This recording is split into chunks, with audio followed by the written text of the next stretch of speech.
Thank you. We're live. We're live! We are live.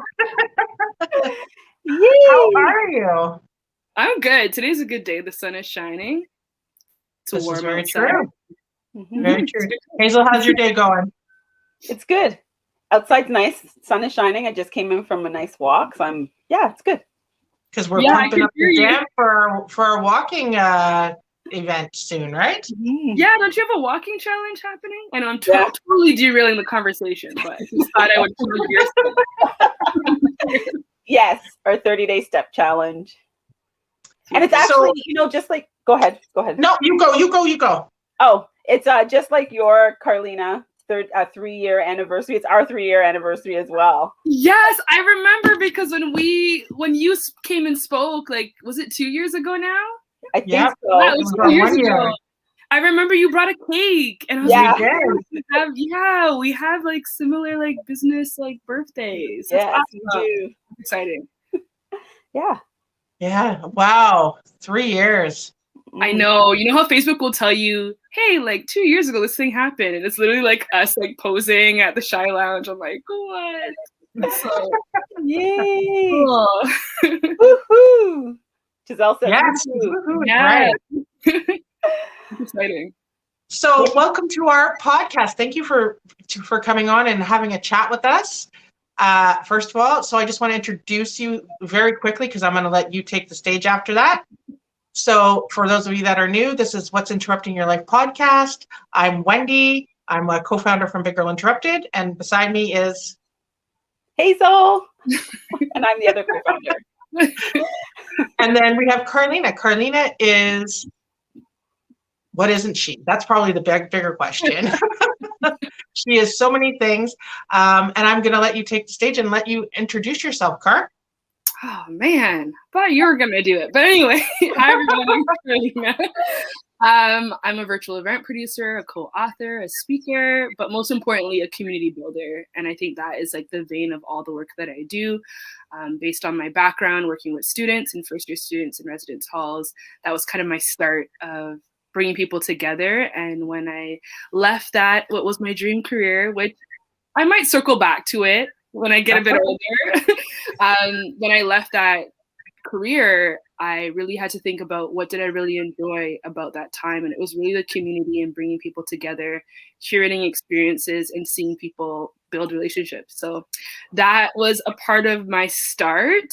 And since then, I've started my event planning company. So I've had that for 3 years now. And the Biz Mixer started like a month after I registered my event company. So the Biz Mixer is a community of creatives and entrepreneurs. We primarily started in the Peel region, so Brampton, Mississauga.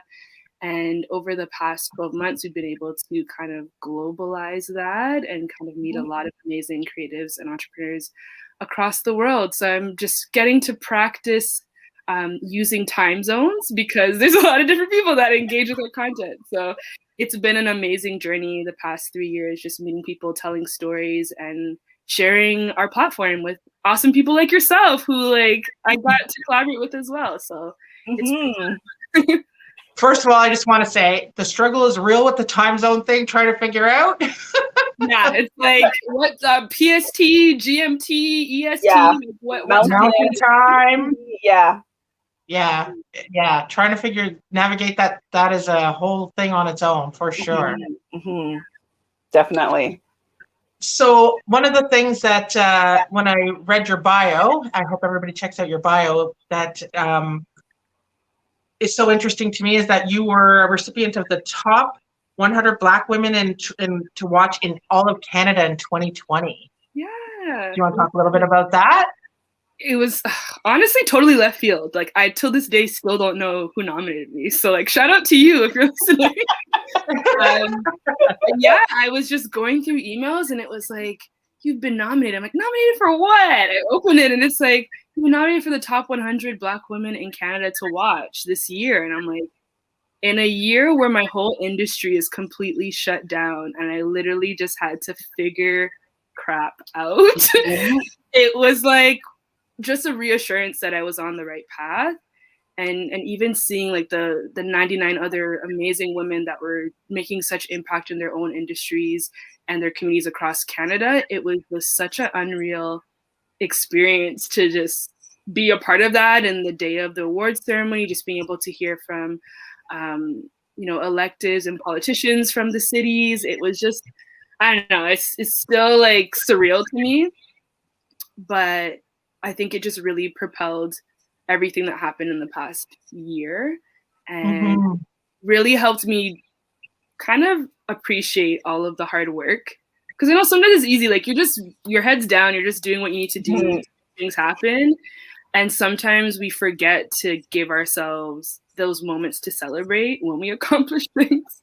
So it was my reminder to like accomplish, not only accomplish like things on your goal list, but to actually like give yourself recognition and to celebrate those things. So I remember my friend reaching out to me and saying, hey, we gotta like, do your video, like actually produce it and everything. So we went on like in a park and like produced it. And then I had that feeling of like, should I like even like post this on social? Is it like super braggy? Like, should I just let it happen?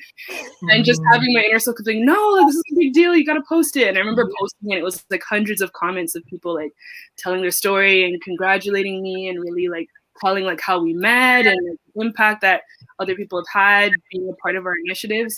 So it was just a reminder to not only to accomplish the goals, but also to celebrate when you hit those milestones. So next month we gotta be celebrating like it's nobody's business. Yes. Yes, absolutely. Big deal. Absolutely. What was my other question to you? So you do two things. You do Mini K Creations was your first business, and then the Biz Mixer really and truly has kind of turned into a business almost. I don't know if you agree with that. Yeah, no, it is. I would call it something like a social impact initiative. So something that is really focused on not only bringing like the equity to the ecosystem of young entrepreneurs, especially young entrepreneurs of color, and just really creating that platform, like, and just doing something different. I think the biggest thing that I found in the pain point, even starting the Biz Mixer, was just really like just a different voice. Like I was tired of hearing the same like 10 entrepreneurs talk about their journey and their failures and like what they learned. It's like so many awesome people that are doing amazing things. Like let's create our own lane and change what the business event is like. So that's even why we didn't call it like networking anything. It's like the Biz Mixer because it's like a mixing of people, of ideas, perspectives of things. Like you can see a rapper at the same place that you like talk about Gary Vee, or like you'll hear Soka the same place that you're like talking about email marketing. So really not only reflecting the community. So when we think about the Peel region, it's very diverse. Like it's not just one person that represents the whole city. So really being able to showcase the mix of cultures, the mix of ideas was a part of that too. Yeah. So yeah, both businesses are running simultaneously. Thank goodness they're in similar industries and doing similar work. But yeah, so they both pretty much started around the same time. And I think one kind of fueled the other. So starting the event company was great. And it was when I was talking to my facilitator, she was like, what do you want to do that's different? Or like, what are you going to do to set up your own lane? I'm like, well, not many event planners actually like hosting or being on stage. So let me lean into that strength that I have and be able to showcase that I can do both. So it's been great. Yeah, it's been fun. And if I can say, you do it very well. So, if anybody's not been or knows about the Biz Mixer, and if you're in the Peel, I mean, you don't have to technically be in the Peel region. Do you have to be? Everything's online. Yeah, we're still virtual, so you're welcome to join, whether you're in the UK, Tanzania, and Africa, California, whatever time zone you're in. So you don't even have to be in the GTA. No. We've had speakers that have come and they've literally been on the call until like 2 a.m. I'm like, oh my goodness, why didn't you tell me that the time zone was so horrible? But yeah, so yeah, anywhere around the world you can engage in what we're doing. So yeah. And it's a really great place to connect with people because I know we've connected with a lot of great people. Yes, we have. So yes. So mission accomplished. High five. Give ourselves the like congratulations, we did it, y'all. Yay. So we have a couple of questions that we always ask because the podcast is about what's interrupting your life. So are you ready? I think so. All right. Maybe we'll dagger you a few in there that you weren't expecting. I like and to be honest with you, I didn't even really read the questions because I like the element of surprise. So Perfect. Okay. So our question always is, what was or is currently interrupting your life? Ooh, that's a good question. I would say like defining and upholding boundaries. And it's when they say you learn the lesson until you learn the lesson, I'm still learning that lesson. And every time I'm like, haven't I learned this lesson yet? It's been like 10 years, but like you continue to get the lesson until you get it right. Yeah. So true. So true. So what kind of brought this? What made you realize that was an interruption? Was there something defining for you, or? Yeah, I think stepping away from my career, it was a compound of being a huge carer, someone who really cared about what was going on in people's lives. And I had, over 300 students that I was technically responsible for, and 600 parents that were expecting me to make sure their children made it through the semester. So it was a lot of pressure, but it was in an industry that I love. So I found that I would really take on a lot of what my students were going through, and I would, go above and beyond. And sometimes that meant like I would get calls at 2 a.m, and then I'd still have to go into work like 4 hours later. Right. So it was like being in a situation or an environment where, because I didn't learn how to create appropriate boundaries and uphold them, right, my students didn't learn that. They didn't learn what my boundaries were because I didn't really have any, which led to burnout and mental health concerns. And I was having panic attacks every day because of the stress and because I just didn't know how to turn off. I didn't know how to really create really great boundaries that helped me be productive, but also fill the personal side. So yeah, that was what it was. Is just I didn't have good boundaries. So it just unfortunately led to me having to leave my career to take care of my mental health and kind of start over in a lot of ways. And then I found starting entrepreneurship, you're super excited about the initiatives that you have. And I was still learning the same lesson, especially being in an industry like events where like your clients sometimes expect to hear from you all hours of the night. Right away. Yeah, it's a very demanding field, I would imagine, right? Well, clearly I like challenges because I went from one demanding field to another. I really like the challenge. So yeah, it was just a lesson that I continued to have to learn, and I still learn, and I'm kind of, I guess, getting a little bit better. I'd like to say, I guess, like when you hit another milestone, you kind of learn a lot more about yourself. So since then, I have a VA now, so she helps me create boundaries. Good job. That's awesome. And yeah, like really. Go ahead. No, go ahead. Yeah, and I was saying, and just really being intentional about like your time. Like, what are your energy levels? Like, do I want to be doing meetings at 9 a.m.? No. So I'm not going to let people book meetings with me at 9 a.m. Like, do I want to work on a Monday?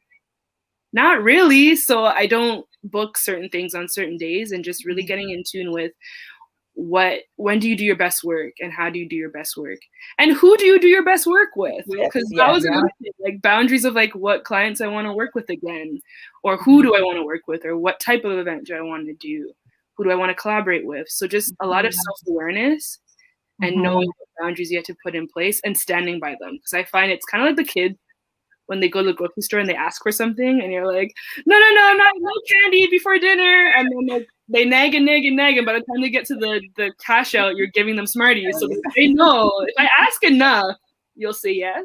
Right. Really so you know what I call that is, I would tell my son, you cannot annoy me into submission. So just stop. That is yes. Everyone, that is applicable across every part of your life. I think we should all use that. You cannot annoy me into submission. Yeah, I love that. That's exactly it. Exactly, because they know. Mind you, I also had a big temper tantrum in the store beside him and embarrassed him. So he was like, all right, I'm not doing that again. That was more embarrassing for me. Good grief. So where are you in the process of all of that happening now? Just trying to be more intentional. and knowing what my boundaries are in terms of when I'm getting close to the edge. So with people that can probably relate to when you deal with anxiety or any mental health concern, especially burnout, which is something I've experienced multiple times, you become more susceptible to it the next time. So really just being aware of when am I getting close to my breaking point and how can I reel myself in from the cliff is essentially what it is. Right. So being very noticeable, like when am I getting super irritable? When am I getting angry really easily? Like what are those emotions that I'm feeling? And just being mindful of that. And then what do I need to do to resolve that or prevent myself from getting close to the edge? So yeah. So a lot of checking in with yourself, it sounds like, right? Yeah, it's like, why do I feel and having that internal narrative, like we need to have that, right? So important. It's really important. Yeah. So I love that you are getting clear on that. And I think for some of us, that takes a lifetime for that to happen. And you know, you're still pretty. You're still a young chick. But you know what? It is right. But I think because I have a therapy degree, I don't use it like traditionally. Right. But I think that was one thing that was so annoying that our professors made us do. Every week we had to do like weekly journals of like how we were feeling, what our beliefs and values were, where did your beliefs come from? But as much as that exercise was annoying, I think now it helps so much in your personal life and just being self-aware at all times and knowing how to unpack your emotions is like an important skill that we all need to learn how to do. 100%. And do you find then, I find it interesting that you have a background in therapy and you ended up in the field that you're in. So do you find that they correlate on any level, and where do they correlate if they do? Yeah, I think when you're working with humans, you can always pull from human development. Anytime you're with humans that have different perspectives, different life experience, it's always beneficial. And it's part of the reason why I kind of transitioned out of weddings, because I was like, I'm using my therapy degree a lot and I'm not getting paid as a therapist. So, yeah. Oh, I could imagine you would have to use your therapy degree a lot. Yeah. A lot of mediation. A lot of mediation. Yeah, for sure. For sure. So you have a VA now, you've put some stuff in place, you're doing well with your self-talk and all of that and checking in with yourself. You're not letting yourself go over the edge, you know. I guess the goal is now to continue to move back from the edge as far as possible. So how's your life really changed in addressing that interruption and acknowledging it? I feel so much better when I'm working now because I don't feel like I'm at the mercy of my client.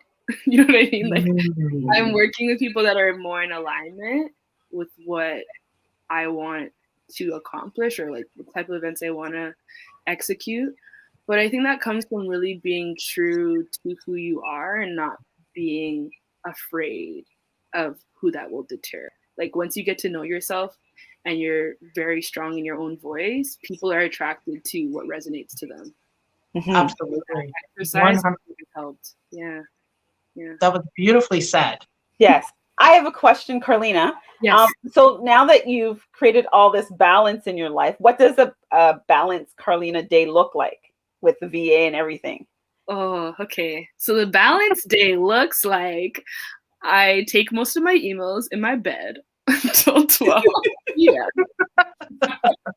If I have a meeting at 11, I will probably come to this little spot here at my desk and I'll most likely be wearing sweatpants.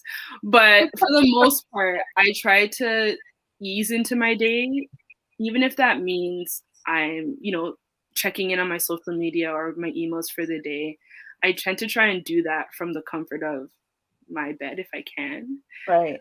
Sometimes people are like, oh, you shouldn't check your phone right when you wake up. I probably shouldn't, but it's something that I'm still working on. But I found that even doing those things from a calm place actually helped me ease into the day calmly. So starting that off, I typically fast until about 11:30 noon. So I'll go downstairs and have my tea or coffee and then just kind of ease into the day and blocking off like at least a few hour time slots where I take that to either have a meal or just like leave my devices upstairs and just watch a show or go on a walk. So even when it comes to like booking your meetings, like giving yourself at least half an hour to an hour in between, so you can like reconnect, recalibrate, figure out what your meeting's even about. But I think just not necessarily specific things, but just trying to incorporate more calmness to the work that you do, right? So as comfortable as you can be, and if I can answer emails from my bed, I'm doing it. So I know somebody else where her bed is her favorite place to do stuff from. Yeah. And then the flip, right? The flip side to that is like the more creative tasks, like the more hardworking tasks, I find that I have to change my space. Like I'll have to be or in a different space to create. So just that too, like what tasks can you do in certain spaces of your home, and emphasizing that and kind of using that to your advantage. So yeah. Beautiful. You know, one of my things, because I'm like you, I social media in the first thing in the morning, I've put in some routines, but what I've done is I've tricked myself. So while I'm checking social media and interacting first thing in the morning, I have the calm music playing. Yeah. So it doesn't get me so like, you know, revved up. And I've noticed that's helped. That has helped a whole lot to just allow me. And I just as I go through my morning, I continue the calm music playing, and it's helped to transition. It makes a difference, right? Yeah. Because then you don't feel so anxious about doing those tasks because you're like tricking your mind into thinking, oh, this is something that is calming for me. Like it's not something that makes me anxious or stressed. Then all those things don't become a stressor as much. So that's super smart. Yeah. Great. So what are your next moves, Miss Karlena? Oh, next moves. There's a lot of moves, but I guess the one move that I can mention. So we just launched the 30 Humans, 30 Lives. So it's going to take us about, and I make the pause every time because every time I say it, it just sounds like such insanity. Every time I mention it, you're like, why would you do that to yourself? I'm like, because who else is doing it? There's stories to be told. So we're launching that April 7th, and it's going to be focused on telling the stories of 30 change makers, creatives, and entrepreneurs in our community, whether that's local or global. And I don't know, the applications are open, and it's been cool, like reading people's stories and where they've come from and the initiatives. And I think that's really been the heart of all that we do at the Biz Mixer, is really being able to be a platform that tells really cool stories of amazing people who we haven't heard. So I'm excited to be leading that, to be able to meet a lot of new individuals that I haven't met as yet, and to get the community to engage with them. And it's a really great opportunity that we've seen through the series, the community series that we typically do on the Instagram page, is really just the impact that it makes. Like people will connect, and then it's like, oh yeah, like I got a client, or I got to collaborate on something, and like being on the platform has actually benefited the business and has impacted the audience by way of like stories that we share and tips that we will share on the live. So I like that it impacts not only the person being interviewed, but the audience as well are getting something. So that knowledge exchange that happens, which is really, really cool. I actually enjoy watching when I can do it watch it live. I'll watch it live, and then when I always watch the replay. But that series, Meet the Community series, who's your number one interviewer that you you can say that you've enjoyed interviewing on that series? Oh, that's a tough one. You're gonna create enemies for me. There's like 45 episodes. I know. One. Oh, there's so many. I would say honestly, the one that was really stuck out to me was when it wasn't planned and Miss Ria interviewed me. Oh. You can go back and find it. But there were some tears. It was a very transparent moment. It was kind of like a moment over the past year where I was kind of burning out, and I was kind of like, man, I'm putting in a lot of work. I'm so tired.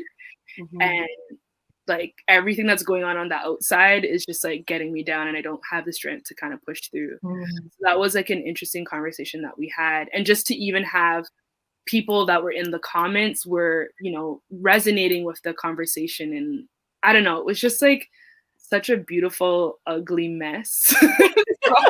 You want to see me ugly cry? Those are the best conversations, though. Huh? Those are the best conversations. Yeah, it wasn't planned. It was literally like, get on live right now. Like, what you're talking to me about on the phone right now needs to be heard. You need to share this, and you need to engage people, because there's people that are going through the similar struggle that you are. And it was just such a release. And I think that's why even what you're doing here with the podcast is so important, because it's like these stories, people need to hear themselves and somebody else. And it helps in the conversations and people not feeling so to themselves. Yeah. You know what I mean? Especially in current times, right? When we're all kind of living in our own little islands.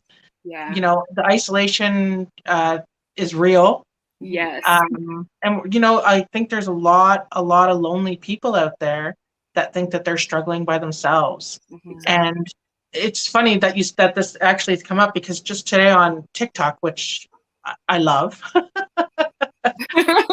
somebody sent me a video today, and she was asking for help. She was saying, you know, I'm really struggling. Any little bit of advice would be helpful.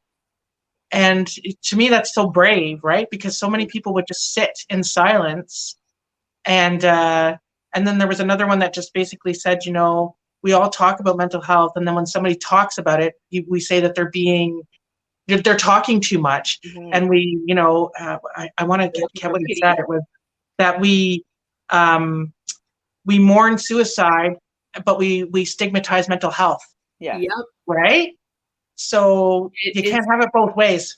Yeah, it's huge. And like having worked with students and seeing students go through that, a lot of the time they're suppressing because they don't feel like they have a space where people are going to be accepting. It's as simple as when you ask someone how they're doing, and like you default to like, oh, I'm good, everything's fine. Yeah. And then you find out later on that this person's been struggling with this thing, but they just didn't feel like they didn't want to inconvenience someone or make someone uncomfortable. So I think having these conversations helps normalize being uncomfortable about what can happen through that. Absolutely. Yeah. Absolutely. And I appreciate, and you know what, I feel like you provide that space for people to be able to, it takes a certain kind of person to be able to provide that feeling of safety, right? And you do that for people, Kar. So well done. And I'm glad that you are also using your voice to say that you're not feeling when you weren't feeling well. So important. Yeah. So important, guys. It's so important to have those conversations and just own it. Somebody out there is feeling just like you, and somebody out there has felt like you and can help. So that's it. Yeah. So where can people find your beautiful face? You can find me on the interwebs. You can find us over on the BizMixer on Instagram, events.thebizmixer.com if you want to find out more about our mission and join the conversation through email. But yeah, that's where you can find us. And then if you look hard enough, you'll find my personal page. But we're talking about the community today, so we'll give you some homework. But yeah, that's where you can find me. I'm on LinkedIn. I'm on Facebook, Instagram, and then the main hub for our community is over on Instagram at the BizMixer. Yeah. And of course, the link's going to be down in the bio here. Yeah. All of the connects to connect with her is down in the show notes at the bottom. Yeah. Come join us. It's the most fun you're going to have in these digital streets in one place. So digital streets. I love that. Yeah. So Karlena, the way we like to wrap our interviews up is by asking 3 thought-provoking and rapid questions. Okay. So the first one, are you ready? Okay, I'm going to stretch. I feel like I should. Okay. I'm all stretched out, folks, for those who are listening. Okay, question number 1. What is one strategy that you would recommend to women who are currently experiencing interruption in their life? Accept the interruption. Sit with it. Find a solution. Beautiful. I love that. Number 2, who's someone that inspires you? See, I was gonna say my mom, so I'm just gonna stick with my mom. Yeah. I was expecting. That's what I was expecting to hear. Just so you know. See, I knew you were expecting to hear Biz Mama, but if there was no Biz Mixer Mama, there would be no Biz Mixers. So Right. That's very true. Yeah, so And she's a pretty cool lady. I can't say you can't argue with that. and it's still Women's Month. Mhm. Mother's Day's coming up. Yeah. So Biz Mama gets all the props. Biz Mama gets all the props. And question number 3, what is a non-negotiable in your life? Ooh. That is a good one. Not respecting boundaries. Non-negotiable. Yes. Good for you. So now, like, if you look at Karlena internally now, how does she feel in regards to all the things that she's put in place, the boundaries that she set, for herself and others around her? How does she feel today? Like, what would be one word to describe that internal feeling? Fulfilled. Oh, great word. Beautiful. Yeah. Yeah. Perfect. Amazing. Well, you can see it. Yeah, you can. You can see it. Thank you so much for hanging out with us today, Car. It's always a pleasure. Everybody, if you haven't checked out the Biz Mixer yet and you're an entrepreneur or a creative, it's definitely a place you want to go and check out. Mm-hmm. Have the best day. Have the best week. Yes. And And keep be that beautiful smile in the world. Yes. Yes. Thank you so much for being on our podcast. No, this was super fun. Anytime. Thank you for having me. You're welcome. Thanks. Thank you. Have a great day. You too.